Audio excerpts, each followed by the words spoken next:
சங்கராபுரம் சட்டமன்ற தொகுதியை பார்க்கிறோம். திமுக வேட்பாளர் உதயசூரியன், அதிமுக வேட்பாளர் ராகேஷ், ரமேஷ் நாம் தமிழர் கட்சி வேட்பாளர் ஜெகதீசன் தாவேகா சார்பில் வேட்பாளராக போட்டியிடுகிறார். சங்கராபுரம் சட்டமன்ற தொகுதி யாருக்கு ஆதரவு?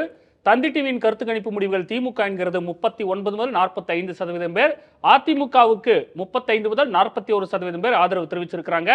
மாலை மலர் மக்கள் கிட்ட ரெண்டமா போய் கருத்து கேட்டப்போ 60% பேர் நாங்களும் திமுகவுக்கு ஓட்டு போடுவோம் அப்படின்னு சொல்லியிருக்கிறாங்க. 2ஆம் இடத்துல தாவேகா, 3ஆம் இடத்துல 17% அதிமுக. அப்ப எப்படி பார்த்தாலும் சங்கராபுரம் சட்டமன்ற தொகுதி திமுக வசம் செல்கிறது உறுதியா புரிஞ்சுக்கலாமா சார்? திமுக வசம் செல்வதற்கான வாய்ப்புகள் ரொம்ப அதிகம். நான் இன்னும் என்ன பாக்குறேன்னா, தாவேகா ஓட்டை பிரிக்க அதிமுக ஓட்டு குறைஞ்சிக்கிட்டே வரும் இந்த தொகுதியில. ஏன்னா உதயசூரியன் லோக்கல் ஃபேஸா இருக்காரு சங்கராபுரத்துல. இது எல்லாத்தையும் தாண்டி சங்கராபுரத்துல ஒரு அஜிடேஷன் இருக்கு. எடப்பாடி மேல ஒரு அஜிடேஷன் அதிகமா இருக்கு. அது ஏன் எதற்குன்னு தெரியல. அதை ஸ்டாப் பண்ற விதத்துல அதிமுக செயல்படலையோன்ற ஒரு இதுவும் என்கிட்ட இருக்கு.